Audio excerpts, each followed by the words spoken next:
ನಮಸ್ಕಾರ ವಿದ್ಯಾರ್ಥಿಗಳೇ, ಸ್ವಾಗತ. ಇವತ್ತು ನಮ್ಮ ಕ್ಲಾಸಲ್ಲಿ ನಾವು ಎಲೆಕ್ಷನ್ ಆ್ಯಂಡ್ ರಿಪ್ರೆಸೆಂಟೇಷನ್, ಚುನಾವಣೆ ಮತ್ತು ಪ್ರಾತಿನಿಧ್ಯದ ಬಗ್ಗೆ ನಾವು ಇವತ್ತು ತಿಳ್ಕೊಳ್ಳೋಣ. ಓಕೆ, ಸೊ ಎಲೆಕ್ಷನ್ ಅಂದರೆ ಏನು? ಓಕೆ, ಎಲೆಕ್ಷನ್ ಅಂದರೆ ಜನಗಳು ಅವರ ಪ್ರತಿನಿಧಿಗಳನ್ನು ಆಯ್ಕೆ ಮಾಡೋದು. ಈ ಎಲೆಕ್ಷನ್ ಯಾಕೆ ಬೇಕು? Okay, why there is need of election ಅಂದರೆ ಎಲೆಕ್ಷನ್ ಯಾವ ಥರದ ರಾಜಕೀಯ ವ್ಯವಸ್ಥೆಗಳಲ್ಲಿ ಇರ್ತದೆ. The election is conducted in which type of political system, ಯಾವ ಥರದ ರಾಜಕೀಯ ವ್ಯವಸ್ಥೆಯಲ್ಲಿ ಇರ್ತದೆ. ಸೊ ಇದು ಡೆಮೋಕ್ರಸಿನಲ್ಲಿ ಮಾತ್ರ ಇರ್ತದ ಅಥವಾ ಬೇರೆ ಥರದ ರಾಜಕೀಯ ವ್ಯವಸ್ಥೆದಲ್ಲಿ ಇದು ಇರ್ತದೋ?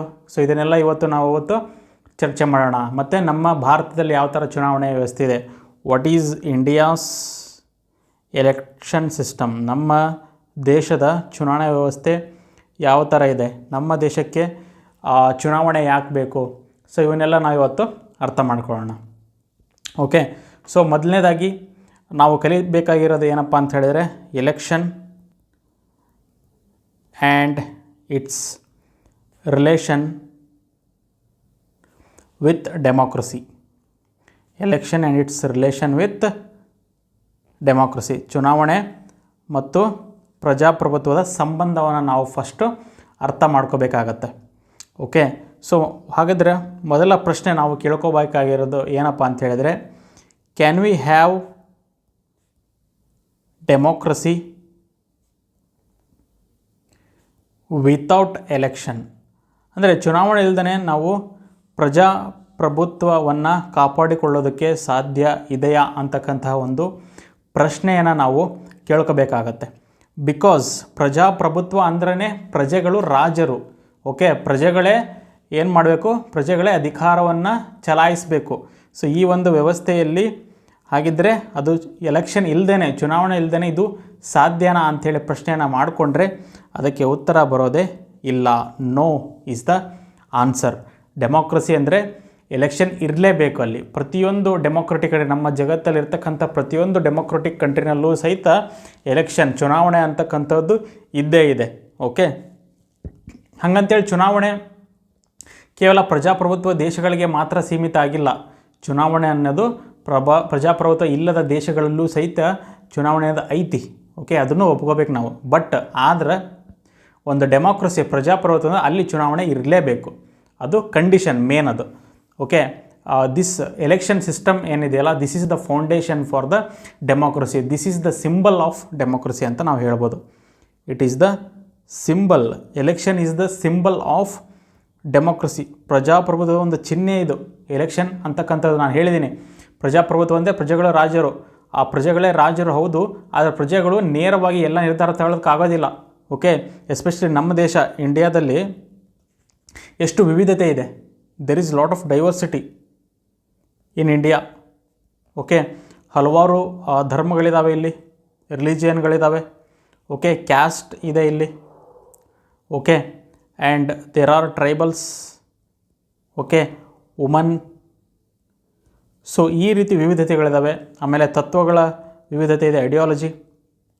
ಸೊ ಹಿಂಗಿದ್ದಾಗ ಇವರೆಲ್ಲ ಸೇರಿ ಹೆಂಗೆ ನಿರ್ಧಾರ ತೊಗೊಳಕ್ಕೆ ಸಾಧ್ಯ ಐತಿ?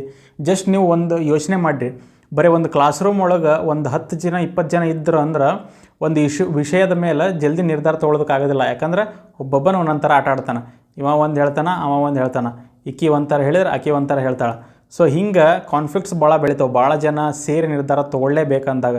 ಅದಕ್ಕೆ ನಮ್ಮ ದೇಶದಾಗ ನಾವು ಎಂಥ ಸಿಸ್ಟಮ್ ತೊಗೊಂಬಂದ್ವಿ ಅಂದ್ರೆ, ಇಲ್ಲಿ ರಿಪ್ರೆಸೆಂಟೇಷನ್ ತೊಗೊಂಬಂದ್ವಿ, ಪ್ರಾತಿನಿಧ್ಯ ಅಂತದನ್ನು ತೊಗೊಂಬಂದ್ವಿ. ಸೊ ಜನಗಳು ಏನು ಮಾಡ್ತಾರೆ, ಇಲ್ಲಿ ಜನಗಳು ಏನು ಮಾಡ್ತಾರೆ, ಅವರು ತಮ್ಮ ಪ್ರತಿನಿಧಿನ ಆಯ್ಕೆ ಮಾಡ್ತಾರೆ. They will elect their representative. Okay, so ಹಿಂಗೆ ಒಂದು ಪ್ರದೇಶದಿಂದ ಒಬ್ಬ ಪ್ರತಿನಿಧಿ ಬರ್ತಾನೆ, ಇನ್ನೊಂದು ಪ್ರದೇಶದಿಂದ ಅಲ್ಲಿ ಜನಗಳ ಪ್ರತಿನಿಧಿ ಬರ್ತಾರೆ. ಸೊ ಹಿಂಗೆ ಎಲ್ಲ ಪ್ರತಿನಿಧಿಗಳು ಸೇರಿಬಿಟ್ಟು ಅವರು ಆಮೇಲೆ ನಿರ್ಧಾರ ತೊಗೊತಾರೆ. ಸೊ ಈ ಒಂದು ವ್ಯವಸ್ಥೆ ನಮ್ಮ ದೇಶದಲ್ಲಿ ಈ ರೀತಿ ರಿಪ್ರೆಸೆಂಟೇಟಿವ್ ಸಿಸ್ಟಮ್ ಇರತಕ್ಕಂಥದ್ದು. ಈ ರಿಪ್ರೆಸೆಂಟೇಟಿವ್ಸ್ ಎಲ್ಲಿ? ಪಾರ್ಲಿಮೆಂಟ್. ಓಕೆ, ಸಂಸತ್ತು, ಅಲ್ಲಿ ಇವರು ಚರ್ಚೆಯನ್ನು ಮಾಡಿ ಒಂದು ನಿರ್ಧಾರವನ್ನು ತೊಗೊತಾರೆ. ಸೊ ಈ ಒಂದು ವ್ಯವಸ್ಥೆ ನಮ್ಮ ದೇಶದಲ್ಲಿದೆ. Because we are a democratic country, ನಾವು ಪ್ರಜಾಪ್ರಭುತ್ವದಲ್ಲಿದ್ದೇವೆ. ಅದಕ್ಕೋಸ್ಕರ ಈ ಥರದ ವ್ಯವಸ್ಥೆ ಇರತಕ್ಕಂತಹದ್ದು. ಇದನ್ನು ಅರ್ಥ ಮಾಡ್ಕೊಳ್ಳಿ. ಆ್ಯಂಡ್ ಆ ಪ್ರಜಾಪ್ರಭುತ್ವದಲ್ಲಿ 2 ರೀತಿ ಬರ್ತವೆ. ಓಕೆ, ಮೊದಲನೆಯದ್ದು ಡೈರೆಕ್ಟ್ ಡೆಮೋಕ್ರಸಿ, ಓಕೆ, ನೇರ ಪ್ರಜಾಪ್ರಭುತ್ವ. ಇನ್ನೊಂದು ಇಂಡೈರೆಕ್ಟ್ ಡೆಮೋಕ್ರಸಿ. ಇಂಡೈರೆಕ್ಟ್ ಡೆಮೋಕ್ರಸಿ, ಪರೋಕ್ಷವಾಗಿ ಪ್ರಜಾಪ್ರಭುತ್ವವನ್ನು ಕೊಡ್ತಕ್ಕಂತಹದ್ದು. ಹಾಗಾದರೆ ಈ ಡೈರೆಕ್ಟ್ ಡೆಮೋಕ್ರಸಿ ಅಂದ್ರೇನು? ಡೈರೆಕ್ಟ್ ಡೆಮೋಕ್ರಸಿ ಅಂತ ಹೇಳಿದರೆ ಜನಗಳೇ ನಿರ್ಧಾರವನ್ನು ತಗೊಳ್ಳೋದು. ನಾನು ಹೇಳಿದ್ನಲ್ಲ, ಜನಗಳೇ ಸ್ವತಃ ಅವರು ನಿರ್ಧಾರವನ್ನು ತೊಗೊತಾರೆ. ಇದಕ್ಕೆ ಡೈರೆಕ್ಟ್ ಡೆಮೋಕ್ರಸಿ ಅಂತೇಳಿ ಹೇಳ್ತಾರೆ. ಕೆಲವೊಂದಿಷ್ಟು ದೇಶಗಳಿಗೆ ಅದಾವೆ ಡೈರೆಕ್ಟ್ ಡೆಮೋಕ್ರಸಿ. ಅಲ್ಲೇನು ಮಾಡ್ತಾರೆ ಅಂದರೆ, ಏನೋ ಒಂದು ನಿರ್ಧಾರ ತೊಗೋಬೇಕಾದ್ರೂ ಜನಗಳಿಗೆ ವೋಟಿಂಗ್ ಕೇಳ್ತಾರೆ. ಓಕೆ, ನಮ್ಮಲ್ಲಿ ಬರೀ ಪ್ರತಿನಿಧಿಗಳನ್ನು ಆಯ್ಕೆ ಮಾಡೋಕ್ಕೆ ಚುನಾವಣೆ ಆದ್ರೆ ಅಲ್ಲಿ ಒಂದು ನಿರ್ಧಾರ, ಒಂದು ಸರ್ಕಾರದ ಪಾಲಿಸಿ ತರಬೇಕಂದ್ರೆ ಒಂದು ಚುನಾವಣೆ ಆಗ್ತತಿ, ಅಲ್ಲಿ ಒಂದು ವೋಟಿಂಗ್ ಹಾಕ್ತಾರೆ. ಅದನ್ನು ನಾವೇಂತೀವಿ ಡೈರೆಕ್ಟ್ ಡೆಮೋಕ್ರಸಿ, ಜನಗಳೇ ಭಾಗವಹಿಸ್ತಾರೆ ನಿರ್ಧಾರ ತೊಗೊಳ್ದಾಗ. ಇಂಡೈರೆಕ್ಟ್ ಡೆಮೋಕ್ರಸಿ ಅಂತ ಹೇಳಿದ್ರೆ ಇಲ್ಲಿ ಜನಗಳ ಪರವಾಗಿ, ಓಕೆ, ಜನಗಳ ಪರವಾಗಿ ಅವರ ಪ್ರತಿನಿಧಿಗಳೇನಿರ್ತಾರಲ್ಲ, ರಿಪ್ರೆಸೆಂಟೇಟಿವ್ಸು, ಅವರು ನಿರ್ಧಾರ ತೊಗೊತಾರೆ. ಇದನ್ನು ನಾವೇನು ಹೇಳ್ತೀವಿ? ಇಂಡೈರೆಕ್ಟ್ ಡೆಮೋಕ್ರಸಿ ಅಂಥೇಳಿ ಹೇಳ್ತೀವಿ. ಆದರೆ ಇಂಡೈರೆಕ್ಟ್ ಡೆಮೋಕ್ರಸಿ ಒಳಗೆ ಈ ಪ್ರತಿನಿಧಿಗಳು ಅವ್ರು ಮಾಡಿದ್ದ ಆಟ ಅಲ್ಲ. Okay, they are accountable to the people. ಅವರು ಜನಗಳಿಗೆ ಹೊಣೆಯಾಗಿರ್ತಾರೆ. ಅದನ್ನು ನೆನ್ಪಿಟ್ಕೊಳ್ಳಿ. ಜನಗಳು ಹೊಣೆ ಆದ್ರಪ್ಪ ಅಂತ ಹೇಳಿದ್ರೆ ನೆಕ್ಸ್ಟ್ ಎಲೆಕ್ಷನ್ ಒಳಗೆ ಜನ ಅವ್ರಿಗೆ ಕೈ ತೊಗೊತಾರೆ. ಅದು ಗೊತ್ತೈತೆ ನಿಮಗೆ. ಓಕೆ, ಈ ಸರಿ ಗೆದ್ದವ್ರು ಮುಂದಿನ ಸರಿ ಗೆಲ್ಲಿಕ್ಕಿಲ್ಲ. ಅದಕ್ಕೆ it is finally the people who hold them accountable. ಜನಗಳು ಅವರನ್ನು ಹೊಣೆಗಾರನಾಗಿ ಮಾಡ್ತಾರೆ. ನೀನು ಸರಿಯಾಗಿ ಕೆಲಸ ಮಾಡಿಲ್ಲ, ನಮಗೆ ತಕ್ಕಂಗೆ, ಜನಗಳಿಗೆ ತಕ್ಕಂಗೆ ಕೆಲಸ ಮಾಡಿಲ್ಲ ಅಂದ್ರೆ ನಿಮ್ಮನ್ನು ನೆಕ್ಸ್ಟ್ ಎಲೆಕ್ಷನ್ನ ನೋಡ್ಕೊತೀವಿ ಅಂತ ಹೇಳ್ತಾರೆ.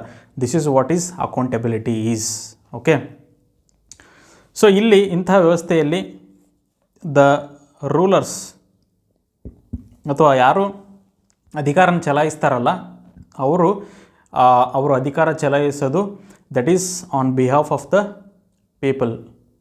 ಓಕೆ, ರೂಲ್ ಬೈ ಪೀಪಲ್, ಜನಗಳೇ ಅಧಿಕಾರವನ್ನು ಚಲಾಯಿಸೋದು ಅಂತೀವಲ್ಲ, rule by people. It is nothing but the rule by the representative. ಜನಗಳ ಪ್ರತಿನಿಧಿಗಳು ಆ ಒಂದು ಅಧಿಕಾರವನ್ನು ಚಲಾಯಿಸ್ತಾರೆ. ಸೊ ಈ ರೀತಿಯಾದಂಥ ವ್ಯವಸ್ಥೆ ಇರತಕ್ಕಂಥದ್ದನ್ನು ನಾವು ಏನು ಹೇಳ್ತೀವಿ? ಇಂಡೈರೆಕ್ಟ್ ಡೆಮೋಕ್ರಸಿ ಅಂತ ಹೇಳ್ತೀವಿ. ಅಥವಾ ಇದನ್ನು ರಿಪ್ರೆಸೆಂಟೇಟಿವ್ ಡೆಮೋಕ್ರಸಿ ಅಂತಲೂ ಹೇಳ್ತೀವಿ. ಪ್ರಾತಿನಿಧ್ಯದ ವ್ಯವಸ್ಥೆ ಇದು, ಪ್ರಾತಿನಿಧ್ಯದ ಪ್ರಜಾಪ್ರಭುತ್ವ ಅಂತಲೂ ಸಹಿತ ನಾವು ಹೇಳ್ತೀವಿ. ಸೊ ಇಂತಹ ವ್ಯವಸ್ಥೆ ಇದ್ದಾಗ, ಪ್ರಾತಿನಿಧ್ಯದ ವ್ಯವಸ್ಥೆ, ರಿಪ್ರೆಸೆಂಟೇಟಿವ್ ಇದ್ದಾಗ, ಅಲ್ಲಿ ದ ಮೆಥಡ್ ಆಫ್ ಎಲೆಕ್ಷನ್, ಚುನಾವಣೆಯ ರೀತಿ ಏನು ಅನ್ನೋದು ಬಹಳ ಇಂಪಾರ್ಟೆಂಟ್ ಆಗಿಬಿಡುತ್ತೆ. ಬಿಕಾಸ್ ಜನಗಳ ಪರವಾಗಿ ಅವರ ಪ್ರತಿನಿಧಿಗಳ ನಿರ್ಧಾರ ತೊಗೊತಾರ ಅಂತ ಹೇಳಿದ್ರೆ ಅಲ್ಲಿ ಯಾವ ರೀತಿ ಎಲೆಕ್ಷನ್ ನಡೀತಾ ಇದೆ ಹಂಗಂದ್ರೆ, is the election fair? Okay, ನ್ಯಾಯಬದ್ಧವಾಗಿ ಅಲ್ಲಿ ಚುನಾವಣೆ ನಡೀತಾ ಇದೆಯಾ? ಹಾಗಿದ್ದರೆ ಅಲ್ಲಿಯ ಚುನಾವಣೆ ಟ್ರಾನ್ಸ್ಪರೆಂಟ್ ಆಗಿದೆಯಾ, ಪಾರದರ್ಶಕ ಇದೆಯಾ ಆ ಚುನಾವಣೆಯಲ್ಲಿ ಅನ್ನೋದು ಬಹಳ ಮುಖ್ಯವಾಗುತ್ತೆ. ಯಾವಾಗ ಒಂದು ಚುನಾವಣೆ ನ್ಯಾಯಬದ್ಧವಾಗಿ ನಡೀತದೆ, ಯಾವಾಗ ಒಂದು ಚುನಾವಣೆ ಪಾರದರ್ಶಕತೆಯಿಂದ ನಡೀತದೆ, ಯಾವಾಗ ಒಂದು ಚುನಾವಣೆಯಲ್ಲಿ ಸಮಾನತೆ ಅಂತಕ್ಕಂಥದ್ದು ಇರ್ತದೆ ಜನಗಳಿಗೆ ವೋಟ್ ಹಾಕೋಕೆ, ಅಂತಹ ಒಂದು ಚುನಾವಣೆ ಏನಿದೆ, ಸೊ ಅದು ಪ್ರಜಾಪ್ರಭುತ್ವದ ಚುನಾವಣೆ ಅಂಥೇಳಿ ಕಲಿಸ್ಕೊಳ್ಳುತ್ತೆ. ಸೊ ಅಂತಹ ಚುನಾವಣೆಗಳು, ರೀತಿಗಳು ಬಹಳನೇ ಮುಖ್ಯ ಆಗ್ತವೆ. ಸೊ ನಾವೀಗ ಹೋಗ್ತಾ ನೋಡೋಣ. ಸೊ ನಮ್ಮ ದೇಶದ ಚುನಾವಣೆಯ ರೀತಿ ಹೆಂಗಿರ್ತದೆ, ಏನು? ಓಕೆ, ಪ್ರಜಾಪ್ರಭುತ್ವದ ಚುನಾವಣೆ ಅಂತ ಹೇಳಿದ್ರೆ ಏನು? Okay, so what is democratic election? Okay, democratic election ಅಂದರೆ ಹೆಂಗಿರ್ತತಿ, ಮತ್ತು ನಾನ್ ಡೆಮೋಕ್ರೆಟಿಕ್ ಎಲೆಕ್ಷನ್. ಪ್ರಜಾಪ್ರಭುತ್ವದ ಚುನಾವಣೆ ಒಂದು ರೀತಿ ಆದ್ರೆ ಪ್ರಜಾಪ್ರಭುತ್ವ ಇಲ್ಲದ ಚುನಾವಣೆ ಇನ್ನೊಂದು ರೀತಿ. ಸೊ ಇದಕ್ಕೆ ವ್ಯತ್ಯಾಸ ಏನಂತ ತಿಳ್ಕೊಳ್ಳಿ. ಪ್ರಜಾಪ್ರಭುತ್ವದ ಚುನಾವಣೆ ಒಂದು, ಪ್ರಜಾಪ್ರಭುತ್ವ ಅಲ್ಲದ ಚುನಾವಣೆ ಇನ್ನೊಂದು ಅಂತ ತಿಳ್ಕೊಳ್ರಿ. ಈಗ ಡೆಮೋಕ್ರೆಟಿಕ್ ಎಲೆಕ್ಷನ್, ಪ್ರಜಾಪ್ರಭುತ್ವ ಚುನಾವಣೆಗೆ ಮೇನ್ ಕಂಡೀಷನ್ಸ್ ಅಥವಾ ಮೇನ್ ಲಕ್ಷಣಗಳು, ಮುಖ್ಯವಾದಂಥ ಲಕ್ಷಣಗಳನ್ನು ತಿಳ್ಕೊಳ್ಳೋದಾದ್ರೆ ಇಲ್ಲಿ ಎಲ್ಲರಿಗೂ ನಾವು ಚುನಾವಣೆಗೆ ಮತ ಹಾಕ್ತಕ್ಕಂಥ ಅವಕಾಶ ಕೊಡಬೇಕು. Everyone should be eligible to vote. ಚುನಾವಣೆಯಲ್ಲಿ ಮತ ಹಾಕೋಕ್ಕೆ ಎಲ್ಲರಿಗೂ ಅವಕಾಶ ಇರಬೇಕು. ನಮ್ಮ ಭಾರತದಲ್ಲಿ ಯಾವ ವ್ಯವಸ್ಥೆ ಐತ್ರಪ್ಪ?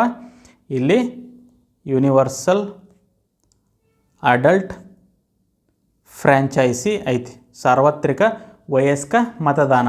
18 ವರ್ಷದ ಮೇಲ್ಪಟ್ಟವ್ರು ಯಾರಾದರೂ ನೀವು ಏನು ಮಾಡ್ಬೋದು? ಮತನ ಹಾಕ್ಬೋದು. You can vote. ಅದೇ ನೀವು ನಾನ್ ಡೆಮೋಕ್ರೆಟಿಕ್ ಎಲೆಕ್ಷನ್ಗೆ ಹೋದ್ರಿ ಅಂತ ಹೇಳಿದ್ರೆ ಅಲ್ಲಿ ಹಲವಾರು ಕಂಡೀಷನ್ ಇರ್ತವೆ.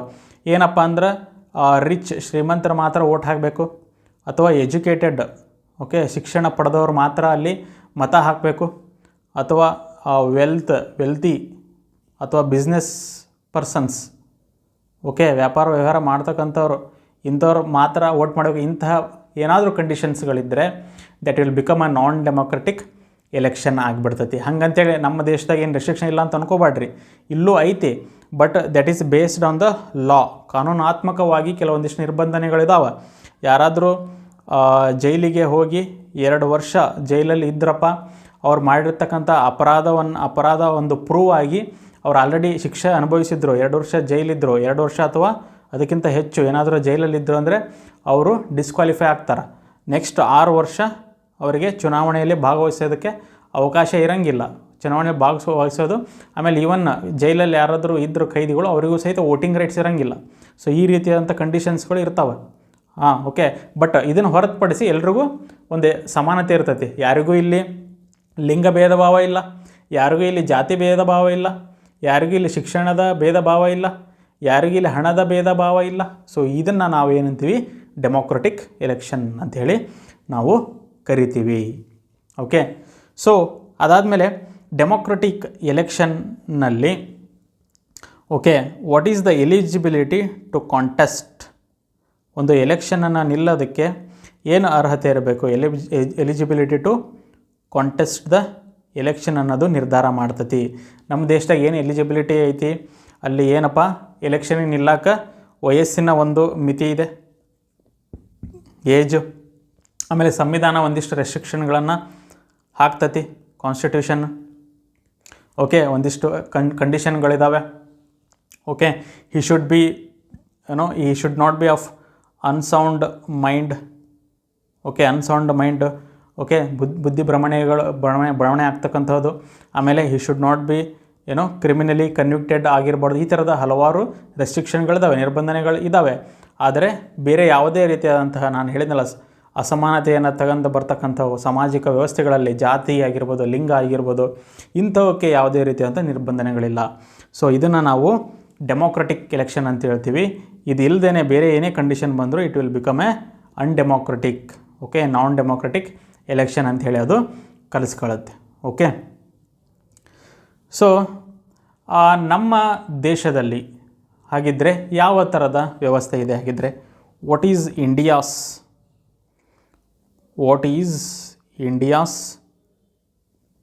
Election system? ಭಾರತದ ಚುನಾವಣೆಯ ವ್ಯವಸ್ಥೆ ಅಂಥೇಳಿ ನಾವು ಕರ್ಕೊಳ್ಳೋಣ ಈಗ. What is India's election system? So India's election system ಅಂದ ತಕ್ಷಣ ಮೊದಲನೇದಾಗಿ ಲೋಕಸಭೆ ಎಲೆಕ್ಷನ್ನು, okay, and state legislative assembly elections. Lok Sabha ಮತ್ತು ಸ್ಟೇಟ್ ಲೆಜಿಸ್ಲೇಟಿವ್ ಅಸೆಂಬ್ಲಿ, ಅಥವಾ ನಾವು ರಾಜ್ಯದ ವಿಧಾನಸಭೆ ಅಂತ ಕರಿತೀವಿ. ವಿಧಾನಸಭೆ ಮತ್ತು ಲೋಕಸಭೆ ಎಲೆಕ್ಷನ್ಸ್. ಸೊ ಇವು ಎರಡಕ್ಕೂ ಇರತಕ್ಕಂಥವು almost it is the same procedure and process. ಒಂದೇ ರೀತಿಯಾದಂತಹ ಚುನಾವಣೆಯ ಪ್ರೊಸೀಜರ್ ಇರ್ತದೆ ಇಲ್ಲಿ ಲೋಕಸಭೆ ಮತ್ತು ಸ್ಟೇಟ್ ಲೆಜಿಸ್ಲೇಟಿವ್ ಅಸೆಂಬ್ಲಿ ಎಲೆಕ್ಷನ್ಸಿಗೆ. ಸೊ ಹೆಂಗಿರ್ತತಿ ಅನ್ನೋದು ಈಗ ತಿಳ್ಕೊಳ್ಳೋಣ ನಾವು ಲೋಕಸಭೆ ಮತ್ತು ಸ್ಟೇಟ್ ಲೆಜಿಸ್ಲೇಟಿವ್ ಅಸೆಂಬ್ಲಿಗೆ. ಸೊ ಇಲ್ಲಿ ಹೆಂಗಿರ್ತದೆ ಚುನಾವಣೆ ವ್ಯವಸ್ಥೆ ಅಂತ ಹೇಳಿದರೆ, ಇಲ್ಲಿ ಯೂನಿವರ್ಸಲ್ ಅಡಲ್ಟ್ ಫ್ರ್ಯಾಂಚೈಸ್ ಇರ್ತೈತಿ. ಓಕೆ, ಸಾರ್ವತ್ರಿಕ ವಯಸ್ಕ ಚುನಾವಣೆ ಇರ್ತೈತಿ. 18 ವರ್ಷದ ಮೇಲ್ಪಟ್ಟವರು they will be eligible to vote.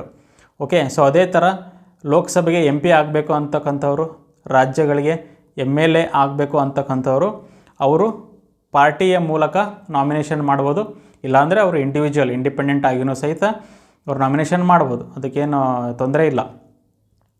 Okay. So ಇಲ್ಲಿ ಏನಾಗುತ್ತೆ ಈ ಒಂದು ವ್ಯವಸ್ಥೆಯಲ್ಲಿ ಅಂತ ಹೇಳಿದರೆ, ನಮ್ಮ ಚುನಾವಣೆ ವ್ಯವಸ್ಥೆಯಲ್ಲಿ ಯಾರಿಗೆ ಹೆಚ್ಚು ಮತ ಬರ್ತವೋ, the one who secures more votes, ಯಾರಿಗೆ ಹೆಚ್ಚು ಮತ ಬರ್ತಾವಲ್ಲ, he is declared elected. Okay. Simple ಉದಾಹರಣೆ ತೊಗೊಳ್ಳೋಣ. 100 ಜನ ಮತ ಹಾಕೋರು ಇದ್ದಾರ ಅಂತ ತಿಳ್ಕೊರಿ.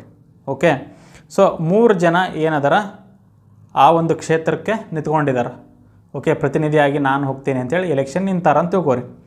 ಸೊ ಇಲ್ಲಿ ಜನಗಳು ವೋಟ್ ಹಾಕ್ಬೋದು, ಈ 3 ಜನಕ್ಕೆ ಓಟ್ ಹಾಕ್ತಾರೆ ಅನ್ಕೋರಿ. ಸೊ ಈ 3 ಜನಕ್ಕೆ ಯಾರಿಗೆ ಹೆಚ್ಚಿಗೆ ಓಟ್ ಬರ್ತಾವೆ, the one who secures more votes he is elected. So ಇಂತಹ ಒಂದು ವ್ಯವಸ್ಥೆಯನ್ನು ನಾವು ಏನಕ್ಕೆ ಅಂತ ಕರಿತೀವಿ ಅಂತ ಹೇಳಿದ್ರೆ, it is called as the first past the post system. First past the post system, ಅಥವಾ ಇದನ್ನು ಕನ್ನಡದಲ್ಲಿ ಏನಂತ ಕರೀತಾರೆ ಅಂದ್ರೆ ಮೊದಲ ಹಿಂದಿನ ನಂತರದ ವ್ಯವಸ್ಥೆ. ಮೊದಲ ಹಿಂದಿನ ನಂತರದ ವ್ಯವಸ್ಥೆ. ಸೊ ಈಗ ಈ ಶಬ್ದಗಳನ್ನು ಸ್ವಲ್ಪ ಡಿವೈಡ್ ಮಾಡಿ ನೋಡೋಣ. ಈಗ first past the post system ಅಂದರೆ ಇದರ ಅರ್ಥ ಏನಪ್ಪ ಅಂದ್ರೆ ಯಾರು ಮುಂಚೆ ಇಲ್ಲಿ ಇದು ಏನು ಗೆಲುವಿನ ರೇಖೆ ಅನ್ಕೋರಿ. ಇದು ಗೆಲುವಿನ ರೇಖೆ. ಈಗ ಓಡಿ ಬಂದು ಹೆಂಗೆ ಒಂದು ಗೆರೆ ದಾಟಿದ ಮ್ಯಾಗ ಅವನ್ನ ವಿನ್ನರ್ ಅಂತ ಹೇಳ್ತಾರೆ. ಫಸ್ಟ್ ಯಾರು ವಿನ್ ಆಗ್ತಾರಲ್ಲ, ಫಸ್ಟ್ ಯಾರು ಈ ಗೆರೆ ದಾಟ್ತಾರೋ ಅವರು ವಿನ್ ಅಂತೀವಲ್ಲ, ಹಂಗೆ ಇಲ್ಲಿ ಸೇಮ್ ಯಾರು ಓಟ್ ಜಾಸ್ತಿ ತೊಗೊತಾರಲ್ಲ ಯಾರು first who will cross this winning line is declared as elected. That is what is first past the post system, ಅಥವಾ ಮೊದಲ ಹಿಂದಿನ ನಂತರದ ವ್ಯವಸ್ಥೆ. ಅಂದರೆ ಇಲ್ಲಿ ಕನ್ನಡದಾಗೂ ನೋಡಿರಿ, ಮೊದಲ ಹಿಂದಿನ ನಂತರದ ವ್ಯವಸ್ಥೆ ಅಂತ ಹೇಳಿದ್ರೆ, ಸೊ ಈ ಹಿಂದೆ ಯಾರು ಉಳಿದಿರ್ತಾರಲ್ಲ, ಈ ಹಿಂದೆ ಉಳಿದವರಲ್ಲಿ ಯಾರು ಮುಂಚೆ ಇರ್ತಾರೆ, ಇವರಿಗಿಂತ ಮುಂಚೆ ಯಾರು ಇರ್ತಾರೆ, ಹೀ is declared as the winner. ಇದನ್ನು ನಾವು ಏನಂತ ಕೇಳ್ತೀವಿ, first past the post system. ಇದು ನಮ್ಮ ಲೋಕಸಭೆಗೆ ಮತ್ತು ನಮ್ಮ ರಾಜ್ಯಗಳ ವಿಧಾನಸಭೆಯ ಎಲೆಕ್ಷನ್ಗೆ ಈ ರೀತಿಯಾದಂತಹ ವ್ಯವಸ್ಥೆ ಇದೆ. ಎರಡನೇ ರೀತಿಯ ವ್ಯವಸ್ಥೆ ನೋಡೋಣ. ಈಗ ಎರಡನೇ ರೀತಿಯ ವ್ಯವಸ್ಥೆ ಏನೈತಿ ಅಂದ್ರೆ, it is proportional representation. Proportional representation ಅಂದ್ರೆ ಕನ್ನಡದಾಗ ಇದನ್ನು ಅನುಪಾತದ ಪ್ರಾತಿನಿಧ್ಯ ಅಂತೇಳಿ ಕರೀತಾರೆ. ಅನುಪಾತದ ಪ್ರಾತಿನಿಧ್ಯ, ಪ್ರಪೋರ್ಷನಲ್ ರಿಪ್ರೆಸೆಂಟ್. ನಾನು ಹೇಳ್ತೀನಿ, ನಿಮಗೆ ಎಕ್ಸ್ಪ್ಲೇನ್ ಮಾಡ್ತೀನಿ ಏನಪ್ಪ ಈ ಪ್ರಪೋರ್ಷನಲ್ ರಿಪ್ರೆಸೆಂಟೇಷನ್ ಅಂತ ಹೇಳಿದ್ರೆ ಅಂಥೇಳಿ ನೋಡೋಣ. ಈಗ ಪ್ರಪೋರ್ಷನಲ್ ರಿಪ್ರೆಸೆಂಟೇಷನ್ ಅಂದ್ರೆ ಎಷ್ಟು ಪಾರ್ಟಿಗಳಿರ್ತಾವಲ್ಲ, ಎಷ್ಟು ಪೊಲಿಟಿಕಲ್ ಪಾರ್ಟಿಗಳಿರ್ತಾವೋ, ಓಕೆ, ಸೊ ಅವರಿಗೆ based on the proportion of votes, okay, ಎಷ್ಟು ಅನುಪಾತದಲ್ಲಿ ಇವರಿಗೆ ವೋಟ್ ಬೀಳ್ತಾವಲ್ಲ ಅಷ್ಟು ಅನುಪಾತದಲ್ಲಿ ಇವರಿಗೆ ಸೀಟ್ಗಳು ಸಿಗ್ತಾವೆ. ಓಕೆ, ಇಲ್ಲಿ ಮ್ಯಾಲೆ ನೋಡಿದ್ವಿ ಯಾರಿಗೆ ಹೆಚ್ಚಿಗೆ ಓಟ್ ಬೀಳ್ತಾವೆ ಅವ್ರಿಗೆ ಹೇಳ್ತಾರೆ. ಬಟ್ ಇಲ್ಲಿ ಹಂಗಲ್ಲ. ಓಕೆ, ಎಲ್ಲರೂ ಇಲ್ಲಿ ಹೆಂಗೆ ಅಂದರೆ ಎಲ್ರಿಗೂ ಸೀಟ್ ಸಿಗ್ತಾವೆ, ಆದರೆ ಅವರ ಎಷ್ಟು ಅನುಪಾತದಲ್ಲಿ ಅವರಿಗೆ ಓಟ್ಸ್ ಬೀಳ್ತಾವಲ್ಲ ಅಷ್ಟು ಅನುಪಾತದಲ್ಲಿ ಅವರಿಗೆ ಸೀಟ್ ಸಿಗ್ತಾವೆ. ಸಿಂಪಲ್ ಎಕ್ಸಾಂಪಲ್ ಅಂತ ತಿಳ್ಕೊರಿ. ಈಗ ಹೆಂಗಪ್ಪ ಅಂತ ಹೇಳಿದ್ರೆ, 4 ಪಾರ್ಟಿಗಳು ಅದಾವೆ ಅನ್ಕೋರಿ. 4 ಏನದಾವು, ಪಕ್ಷಗಳದಾವೆ. ಓಕೆ, 4 ಪಕ್ಷಗಳು ಇಲ್ಲಿ ಅದಾವೆ. ಆ್ಯಂಡ್ ಟೋಟಲ್ ಎಷ್ಟು 100 ವೋಟರ್ಸ್ ಅದಾರ ಅಂತ ತಿಳ್ಕೊರಿ. ಸಿಂಪಲ್ ಎಕ್ಸಾಂಪಲ್ ಕೊಡತ್ತೆ ನಿಮಗೆ. 100 ವೋಟರ್ಸ್ ಅಂದರೆ ಇಲ್ಲಿ ಎಷ್ಟಾಯಿತು, ದಿಸ್ ಈಸ್ 100%. ಓಕೆ, 100 ವೋಟರ್ಸ್ ನಾವು ಪರ್ಸೆಂಟೇಜಿಗೆ ಕನ್ವರ್ಟ್ ಮಾಡ್ಕೊಂಡ್ರೆ ಇಟ್ ವಿಲ್ ಬಿಕಮ್ 100%. ಓಕೆ, ಈ 100ರೊಳಗೆ ಸಪೋಸ್ ಒಂದು ಪಾರ್ಟಿಗೆ 20 ಓಟ್ ಬಿದ್ದು ಅಂತ ತಿಳ್ಕೊರಿ. 20 ಓಟ್ ಅಂದರೆ ಎಷ್ಟಾಯ್ತು, 20% ಓಟ್ ಬಿದ್ದಂಗೆ ಆಯ್ತು. ಓಕೆ, 20% ಓಟ್ ಬಿತ್ತಲ್ಲ. ಓಕೆ, ಸೊ ಇವ್ರಿಗೆ ಎಷ್ಟು ಸೀಟ್ ಕೊಡ್ಬೇಕು ನಾವೀಗ, 20% ಸೀಟ್ಸ್ ಕೊಡಬೇಕು. ಸಪೋಸ್ ಸೀಟ್ಗಳು ಎಷ್ಟದಾವೆ, 100 ಸೀಟ್ ಅದಾವೆ ಅಂತ ತಿಳ್ಕೊರಿ. 100 ಸೀಟ್ ಅದಾವೆ ಟೋಟಲ್. ಸೊ 20% ಸೀಟ್ ಕೊಡ್ಬೇಕು ಈ ಪಾರ್ಟಿಗೆ ಅಂದರೆ ಎಷ್ಟು ಕೊಡ್ಬೇಕಾಯ್ತು, 20 ಸೀಟ್ ಕೊಡ್ಬೇಕಾಯ್ತು. ಹಿಂಗೆ ಇನ್ನೊಂದು ಪಾರ್ಟಿ ಈಗ, ಓಕೆ, ಇನ್ನೊಂದು ಪಾರ್ಟಿ ಇದಕ್ಕೆ 25% ಓಟ್ ಬಿದ್ದಾವೆ ಅಂತ ತಿಳ್ಕೊರಿ. 25% ಓಟ್ ಬಿದ್ದಾವೆ. ಸೊ 25% ಓಟ್ ಬಿದ್ದಾವು ಅಂತ ಹೇಳಿದ್ರೆ ಇವ್ರಿಗೆ ಎಷ್ಟು ಕೊಡ್ಬೇಕಾಯ್ತು ಈಗ ಸೀಟ್, ನಾವು 25 ಸೀಟ್ ಕೊಡ್ಬೇಕಾಯ್ತು. ಹಿಂಗೆ ಪ್ರತಿಯೊಂದು ಪಾರ್ಟಿಗೆ ಎಷ್ಟು ಅನುಪಾತದಾಗ ಅವರಿಗೆ ಓಟ್ಸ್ ಬೀಳ್ತಾವಲ್ಲ ಅಷ್ಟು ಅನುಪಾತದಲ್ಲಿ ಅವರಿಗೆ ಸೀಟ್ಗಳನ್ನು ಕೊಡಬೇಕಾಗತ್ತೆ. ಇದನ್ನು ಪ್ರಪೋರ್ಷನಲ್ ರಿಪ್ರೆಸೆಂಟೇಷನ್ ಅಂಥೇಳಿ ಕರೀತಾರೆ. ಓಕೆ, ಈ ರೀತಿಯಾದಂಥ ವ್ಯವಸ್ಥೆಯನ್ನು ನಮ್ಮ ಭಾರತದಲ್ಲಿ ನಾವು ಅಳವಡಿಸಿಕೊಂಡಿಲ್ಲ. Okay, we have not implemented proportional representation in ಎಲ್ಲಿ, Lok Sabha and state assembly election ಒಳಗೆ ನಾವು ಇದನ್ನು ತೊಗೊಂಬಂದಿಲ್ಲ. ಆದರೆ ಇದರದ್ದು ಒಂದು ವಿಭಿನ್ನವಾದ ರೀತಿಯನ್ನು ನಾವು ಪ್ರೆಸಿಡೆಂಟು, ಓಕೆ, ಆಮೇಲೆ ವೈಸ್ ಪ್ರೆಸಿಡೆಂಟು, ಆಮೇಲೆ ರಾಜ್ಯಸಭೆಗೆ ಮತ್ತು ರಾಜ್ಯದಲ್ಲಿ ಏನು ವಿಧಾನ ಪರಿಷತ್ ಇರ್ತಾವಲ್ಲ, ಲೆಜಿಸ್ಲೇಟಿವ್ ಕೌನ್ಸಿಲ್ಸ್, MLC ಎಲೆಕ್ಷನ್ ಅಂತೀವಲ್ಲ, ಅಲ್ಲಿ ಇದರದ್ದು ಒಂದು ವೇರಿಯಂಟ್ ಅಂತೇಳಿ ಇದೇ ಥರದ್ದು ಇನ್ನೊಂದು ಸ್ವಲ್ಪ ಬೇರೆ ರೀತಿಯಲ್ಲಿರ್ತಕ್ಕಂಥ ವ್ಯವಸ್ಥೆನ ಐತಿ. ಅದನ್ನು ಹೇಳ್ತೀನಿ ನಿಮಗೆ ನೆಕ್ಸ್ಟ್ ಎಕ್ಸ್ಪ್ಲೇನ್ ಮಾಡ್ತೀನಿ ಹೆಂಗೆ ಅಂತ ಹೇಳಿ. ಓಕೆ, ಇದಿಷ್ಟು ನೀವು ಪ್ರಪೋರ್ಷನಲ್ ರಿಪ್ರೆಸೆಂಟೇಷನ್ ಬಗ್ಗೆ ತಿಳ್ಕೊರಿ. ಹೆಂಗೆ based on the proportionality of the votes the party will get the seats. Okay, so ಇಲ್ಲಿ ನಮ್ಮ FPTP first past the post ಸಿಸ್ಟಮ್ನಾಗ ಏನಾಗುತ್ತಪ್ಪ ಅಂತ ಹೇಳಿದ್ರೆ, ಒಬ್ಬ ಇಂಡಿವಿಜುವಲ್ ಕ್ಯಾಂಡಿಡೇಟಿಗೆ ನಾವು ವೋಟ್ ಹಾಕ್ತೀವಿ, ಹೌದಾ, ಓಟಾಗಿ ಗೆಲ್ಲಿಸ್ತೀವಿ. ಇಲ್ಲಿ ಪ್ರಪೋರ್ಷನಲ್ ರಿಪ್ರೆಸೆಂಟೇಷನ್ ಒಳಗೆ ಹಂಗಾಗಂಗಿಲ್ಲ. Okay, they will vote for a party. ಒಂದು ಪಾರ್ಟಿಗೆ ಮತ ಹಾಕ್ತಾರೆ ಅವರು. ಆ ಪಾರ್ಟಿಗೆ ಎಷ್ಟು ಅನುಪಾತದಾಗ ವೋಟ್ಸ್ ಬೀಳ್ತಾವಲ್ಲ ಅಷ್ಟು ಅನುಪಾತದ ಅವ್ರಿಗೆ ಸೀಟ್ ಕೊಡಬೇಕಾಗತ್ತೆ. ಓಕೆ, ನಮ್ಮಲ್ಲಿ ಹಾಗಲ್ಲ, ಯಾರು ಹೆಚ್ಚಿಗೆ ಮತ ತೊಗೊತಾರೆ ಅವ್ರು ಗೆಲ್ತಾರೆ. ಸೊ ಹಿಂಗೆ ಯಾವ ಪಾರ್ಟಿಯಿಂದ ಹೆಚ್ಚು ಕ್ಯಾಂಡಿಡೇಟ್ಸ್ ಗೆಲ್ತಾರಲ್ಲ ಅವ್ರು ಏನು ಮಾಡ್ತಾರೆ, ಸರ್ಕಾರ ಮಾಡ್ತಾರೆ. ಆದರೆ ಇಲ್ಲಿ ಪ್ರಪೋರ್ಷನಲ್ ರಿಪ್ರೆಸೆಂಟೇಷನ್ ಹಾಗಾಗಲ್ಲ. ಈ ಎಲ್ಲ ಪಾರ್ಟಿಗಳು ಎಷ್ಟೆಷ್ಟು ಅವ್ರಿಗೆ ಸೀಟ್ ಸಿಗ್ತಾವಲ್ಲ ಎಲ್ಲರೂ ಸೇರಿ ಸರ್ಕಾರ ಮಾಡ್ತಾರೆ. ಎಲ್ಲ ಪಕ್ಷಗಳು ಸೇರ್ಕೊಂಡು ಸರ್ಕಾರ ಮಾಡ್ತಾರೆ. This is the difference between the first past the post and the proportional representation system. ಇದನ್ನು ನೆನ್ಪಿಟ್ಕೋರಿ ನೀವು. ಓಕೆ, ಸೊ ನೆಕ್ಸ್ಟ್ ನಾವೀಗ ಏನು ಮಾಡೋಣಪ್ಪ ಅಂತ ಹೇಳಿದ್ರೆ, ಈ FPTP ಮತ್ತು ಪ್ರಪೋರ್ಷನಲ್ ರಿಪ್ರೆಸೆಂಟೇಷನ್ ಸ್ವಲ್ಪ ವ್ಯತ್ಯಾಸ ತಿಳ್ಕೊಳ್ಳೋಣ ಇನ್ನೊಂದು ಸ್ವಲ್ಪ. First past the post system ಮತ್ತು ಪ್ರಪೋರ್ಷನಲ್ ರಿಪ್ರೆಸೆಂಟೇಷನ್ ಸಿಸ್ಟಮ್. ಸೊ ಈ ರೀತಿಯಾದ ವ್ಯವಸ್ಥೆ ಇದು ನಮ್ಮ ಭಾರತದಲ್ಲಿದೆ. ಓಕೆ, ಇದು ನಮ್ಮ ಭಾರತದಲ್ಲ, ಇದು ಉದಾಹರಣೆಗೆ ಇಸ್ರೇಲ್, ಓಕೆ, ಮತ್ತು ನೆದರ್ಲ್ಯಾಂಡು ಇಂಥ ದೇಶಗಳಲ್ಲಿ ಐತಿದು. ಓಕೆ, ಸೊ ಈ FPTP ಒಳಗೆ ನಾವೇನು ಮಾಡ್ತೀವಿ, we vote for a candidate. ನಾನು ಹೇಳಿದಂಗೆ ನಾವು ಒಬ್ಬ ಅಭ್ಯರ್ಥಿಗೆ ನಾವು ಮತ ಹಾಕ್ತೀವಿ. ಇಲ್ಲಿ ಏನೈತಲ್ಲ, they vote for the political party. ರಾಜಕೀಯ ಪಕ್ಷಕ್ಕೆ ಹಾಕ್ತಾರೆ ವೋಟ್, ಕ್ಯಾಂಡಿಡೇಟಿಗಲ್ಲ. ಓಕೆ, ಸೊ ನೆಕ್ಸ್ಟ್ ಇಲ್ಲಿ ಏನು ಮಾಡ್ತಾರೆ ಅಂದರೆ, there will be one representative. Okay, there will be one representative from one constituency. ಅಂದ್ರೆ ಒಂದು ಕ್ಷೇತ್ರದಿಂದ ಒಬ್ಬ ಅಭ್ಯರ್ಥಿ ಇರ್ತಾನೆ, ಒಬ್ಬ ಪ್ರಾತಿನಿಧ್ಯ ಮಾಡ್ತಾನೆ, ಕೊನೆಗೆ ಗೆದ್ದವನು ಒಬ್ಬ ಮಾತ್ರ ರಿಪ್ರೆಸೆಂಟೇಟಿವ್ ಇರ್ತಾನೆ. ಇಲ್ಲಿ ಏನಾಗುತ್ತೆ ಅಂತ ಹೇಳಿದ್ರೆ, ಇಲ್ಲಿ ಮೋರ್ ದ್ಯಾನ್ ಒನ್ ರಿಪ್ರೆಸೆಂಟೇಟಿವ್. ನಾನು ಹೇಳಿದ್ನಲ್ಲ, ಪಕ್ಷಕ್ಕೆ ಎಷ್ಟು ಅನುಪಾತದಾಗ ಬರ್ತಾವೆ ಅಷ್ಟು ಸೀಟ್ ಕೊಡಬೇಕಂದ್ರೆ ಏನಾಯ್ತು ಅಲ್ಲಿ ಏನಾಯಿತು, ಎಲ್ಲ ಪಕ್ಷಗಳು ಯಾರ್ಯಾರಿಗೆ ವೋಟ್ ಶೇರ್ ಬೀಳ್ತಾವಲ್ಲ ಅವರೆಲ್ಲರೂ ಏನಾಗ್ತಾರೆ, they will become the representatives. So ಅಲ್ಲಿ ಮೋರ್ ದ್ಯಾನ್ ಒನ್ ರಿಪ್ರೆಸೆಂಟೇಟಿವ್ ಇರೋದಕ್ಕೆ ಸಾಧ್ಯ ಐತಿ. ಆ್ಯಂಡ್ ಈ ರೀತಿಯ ವ್ಯವಸ್ಥೆ ಏನಿದೆಯಲ್ಲ, ಸೊ ಇಲ್ಲಿ ಆ party it may get seats, it may get more seats than votes. ಅಂದರೆ ಇದರ ಅರ್ಥ ಏನಪ್ಪ ಅಂತ ಹೇಳಿದ್ರೆ, ಒಂದು ರಾಜಕೀಯ ಪಕ್ಷಕ್ಕೆ ಅದು ಎಷ್ಟು ಮತಗಳನ್ನು ತೊಗೊಂಡಿರ್ತೈತಲ್ಲ ಅದಕ್ಕಿಂತ ಹೆಚ್ಚಿಗೆ ಸೀಟ್ ಸಿಗ್ಬೋದು ಅಂತ. ಅಂದ್ರೆ ಇಲ್ಲಿ ಹೆಂಗಂದ್ರೆ, ನಮ್ಮ ಸಿಸ್ಟಮ್ ಒಳಗೆ ಸಪೋಸ್ ಒಂದು ಪಕ್ಷಕ್ಕೆ 33% ವೋಟ್ ಬಿದ್ದಾವ ಅಂತ ತಿಳ್ಕೊರಿ, ಇವರಿಗೆ ಹೈಯೆಸ್ಟ್ ಬಿದ್ದೈತಿ ಅಂತ ತಿಳ್ಕೊರಿ, ಬೇರೆ ಪಕ್ಷಕ್ಕೆ ಇದಕ್ಕಿಂತ ಕಮ್ಮಿ ಅದಾವೆ. ಓಕೆ, 33% ವೋಟ್ ಸಿಕ್ಕರೂ ಸಹಿತ they will form the government. Majority ಇತ್ತಪ್ಪ ಅಂದ್ರೆ they will form the government.